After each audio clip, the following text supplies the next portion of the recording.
Oh ini.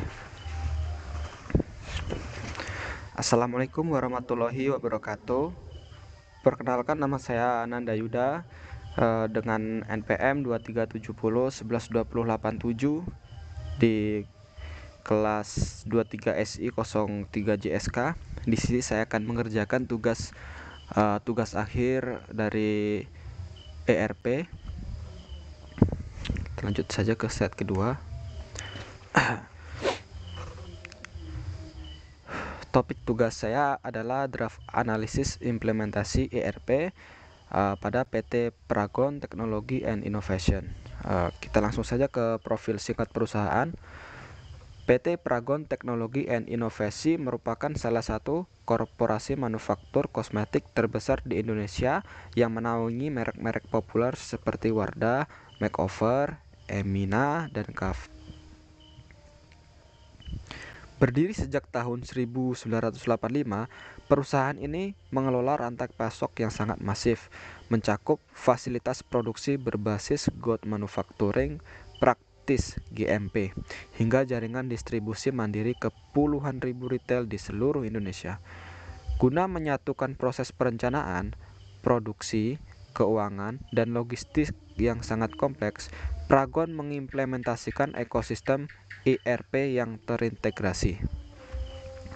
Kita lanjut ke slide ketiga. Analisis kinerja ERP.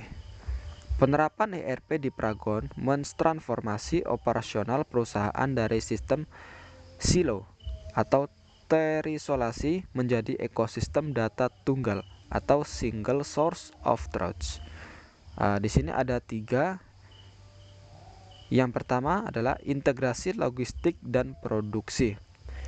Modul Supply Chain Management atau SCM pada ERP memungkinkan sinkronisasi otomatis antara tingkat persediaan bahan baku di gudang dengan jadwal pemesanan pabrik.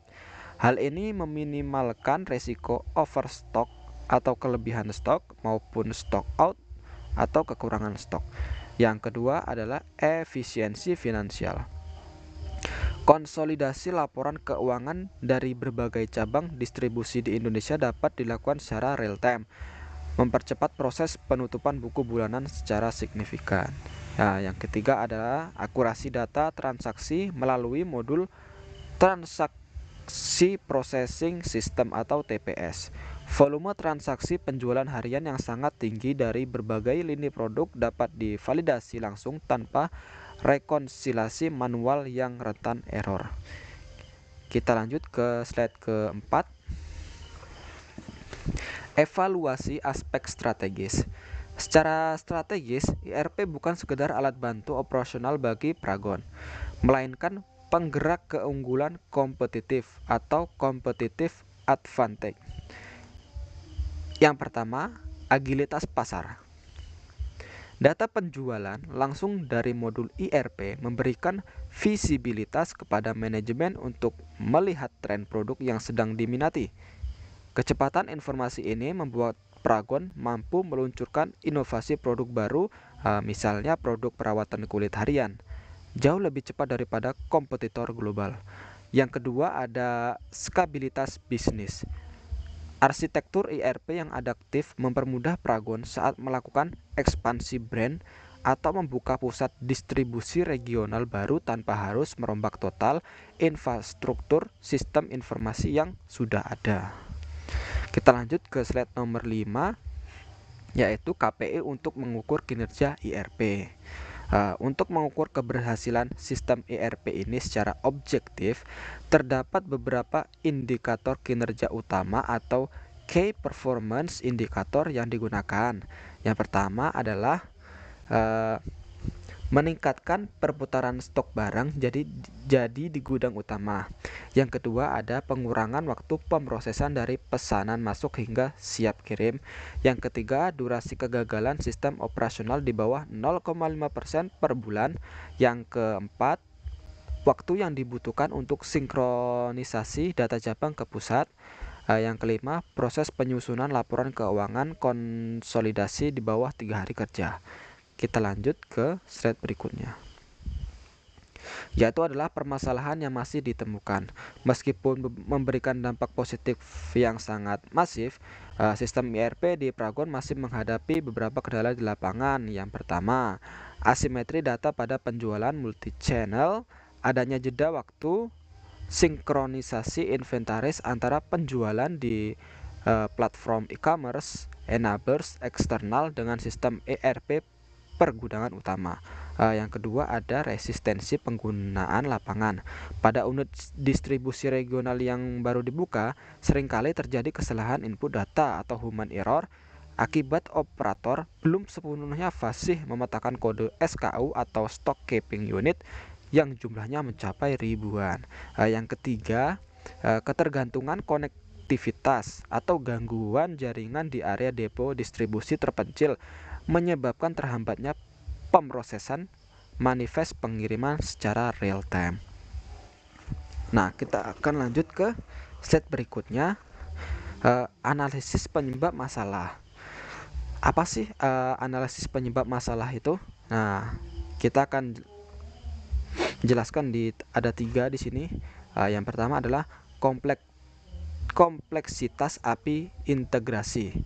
Yaitu masalah sinkronisasi e-commerce disebabkan oleh arsitektur integrasi API pihak ketiga yang belum sepenuhnya terstandarisasi dengan core ERP perusahaan, memicu penumpukan antrean data pada jam sibuk atau peak season. Yang kedua, ada kesenjangan kecepatan change management.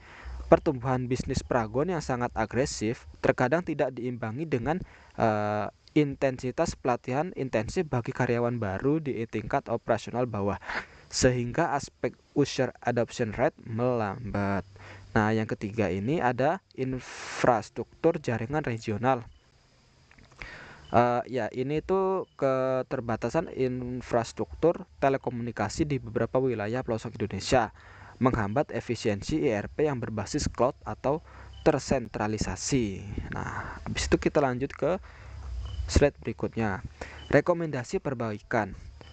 Optimasi middleware dan arsitektur API. Pragon perlu menerapkan middleware yang lebih tangguh untuk menjembatani sistem pergudangan ERP dengan marketplace agregator guna memastikan pengurangan stok terjadi secara instan atau real time inventory cutting. Yang kedua adalah penyusunan program continuous training dan RACI. Penerapan pelatihan berkala dengan mempertegas model matriks tanggung jawab RACI di tingkat depo untuk memastikan setiap operator memahami dampak validitas data yang mereka masukkan terhadap ekosistem ERP pusat. Yang ketiga adalah fitur offline first dengan sinkronisasi terjadwal. Untuk area depo dengan sinyal yang tidak stabil atau lemah, modul ERP distribusi perlu dikonfigurasi agar mendukung input data lokal secara offline terlebih dahulu, yang kemudian akan tersinkronisasi otomatis saat koneksi internet akan stabil kembali. Itu saja yang dapat saya sampaikan. Kurang lebihnya saya mohon maaf. Saya akhiri, wabillahi taufik wal hidayah. Wassalamualaikum warahmatullahi wabarakatuh. Matinya gimana ini?